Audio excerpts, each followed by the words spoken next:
Hola amigos de Virtuoso IQ, lo prometido es deuda. Aquí estamos con la segunda parte de este recuento histórico sobre España, con la siguiente pregunta. ¿En qué año invadió y ocupó Napoleón Bonaparte a España? La invasión ocurrió en el año 1808. La ocupación duró hasta el 1814. Este evento desencadenó en España un movimiento de resistencia nacional conocido como la Guerra de Independencia, el cual debilitó el control de España sobre sus colonias americanas, lo que finalmente condujo a la independencia de las mismas y al colapso del Imperio Español. ¿Cuándo comenzó y terminó la Guerra Civil Española? Comenzó en el año 1936 y duró hasta el 1939. Durante ese periodo, España se vio envuelta en una brutal y sangrienta guerra.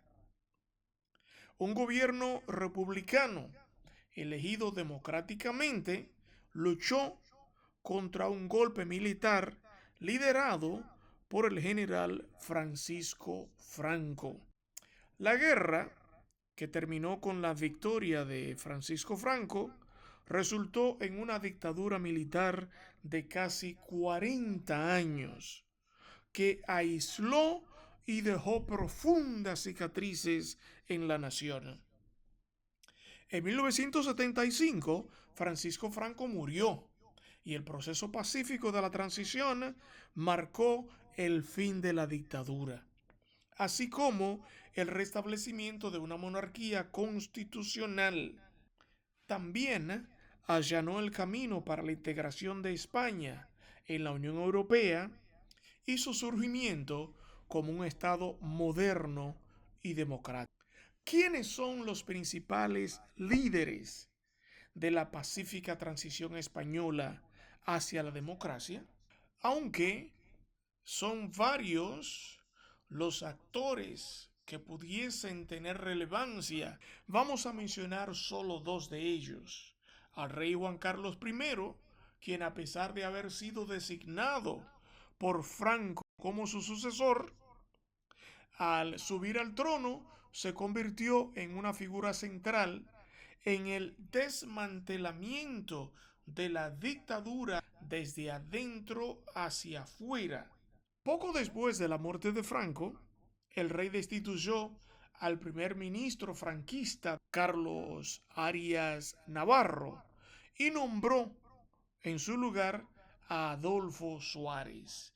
Ambos trabajaron juntos para desmantelar el Estado francoísta, incluyendo la legalización de los partidos políticos, incluso el Partido Comunista, y la promoción de las elecciones generales de 1977, las primeras elecciones libres en España en más de 40 años.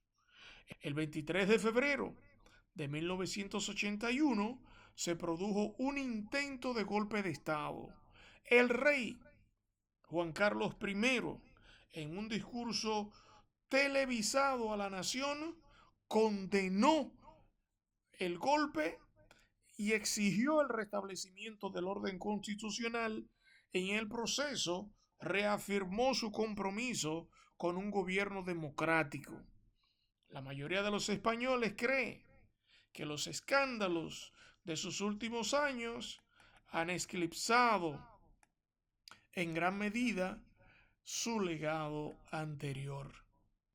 Y la segunda personalidad responsable por la transición pacífica democrática fue el primer presidente del gobierno elegido, valga la redundancia, democráticamente tras la muerte de Franco, Adolfo Suárez, quien jugó un papel decisivo en la implementación de las reformas políticas que desmantelaron ese régimen y allanaron el camino para las primeras elecciones libres de España en el 1977. Su capacidad para negociar y generar consenso entre una amplia gama de facciones políticas fue vital. Ahora bien, ¿quiénes son los 7 padres de la Constitución española? Primero, Gabriel Cisneros Laborda, el cual era un abogado y político español, nacido el 14 de agosto de 1940 en Tarazona, España. Es reconocido por ser uno de los padres de la Constitución española de 1978. Él redactó la Constitución y colaboró en la redacción de las leyes relacionadas con el Estatuto Vasco y la autonomía de esa región. Debido a esta labor, se convirtió en blanco del grupo separatista vasco ETA y sobrevivió a un intento de secuestro en el 1979 a pesar de las heridas de bala que sufrió. En segundo lugar tenemos a Manuel Fraga Iribarne. Fraga se incorporó al gobierno de Franco en el 1962 como ministro de Información y Turismo. Desempeñó un papel fundamental en la revitalización de la industria turística española, liderando una campaña bajo el lema España es diferente. El tercer padre de la Constitución de 1978 es Miguel Herrero y Rodríguez de Miñón, quien fue secretario general técnico del Ministerio de Justicia, colaborando muy activamente en la primera amnistía en 1976, así como en la ley de reforma política y en la primera normativa electoral de la naciente democracia.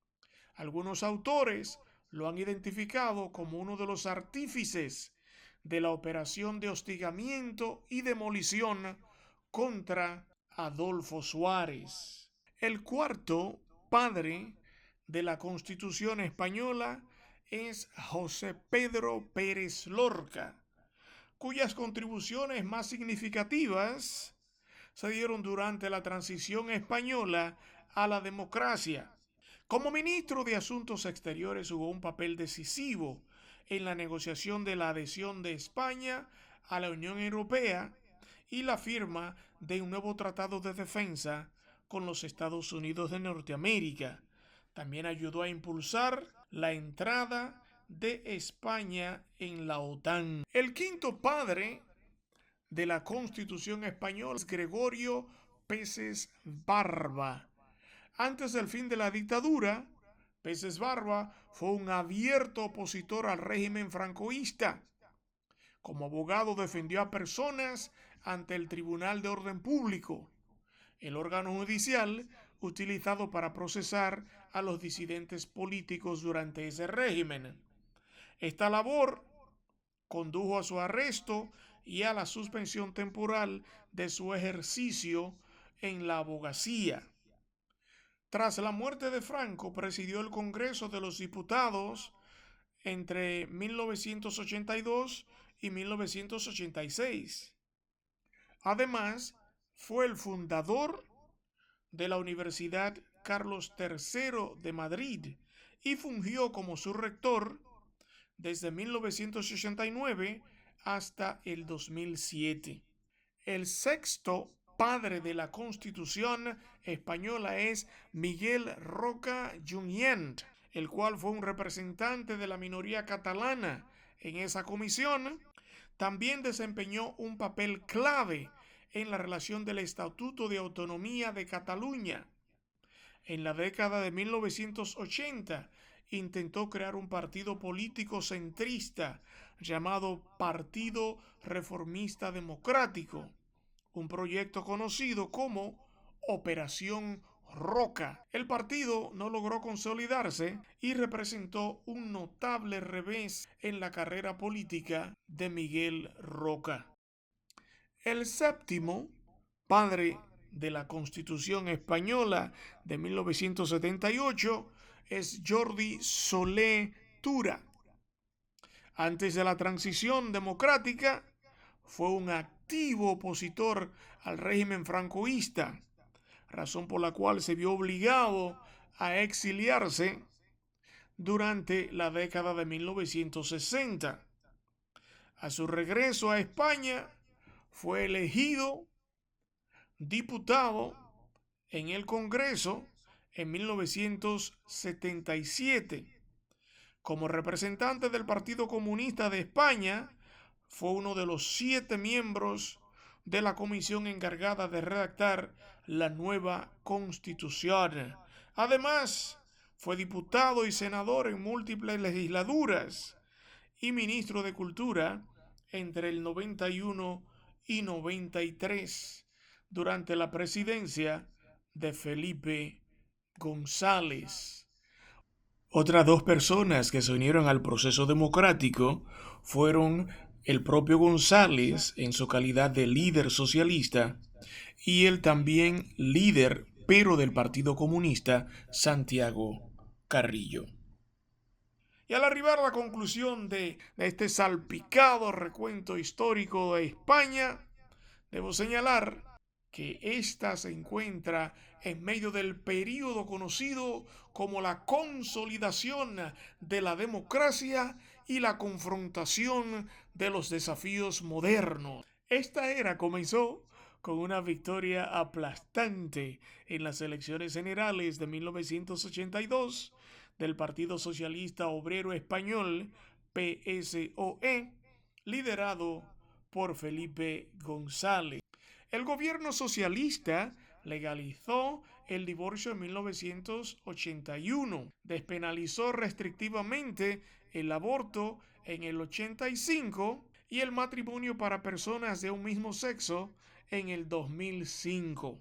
En 1999, España adoptó el euro como moneda oficial. Durante la crisis financiera del 2008, el desempleo alcanzó el 26% en España. En el 2010, el Partido Socialista liberalizó el aborto. En el 2014, el rey Juan Carlos I, en medio de acusaciones de corrupción y una creciente crisis en la familia real, abdicó el trono en favor de su hijo, quien se convirtió en el rey Felipe VI. En general, el reinado de Felipe VI se ha caracterizado por un esfuerzo concertado para restaurar el prestigio de la monarquía española ante un desafío significativo matizado por crisis internas y externas en el contexto de una España políticamente fragmentada. Es positivo destacar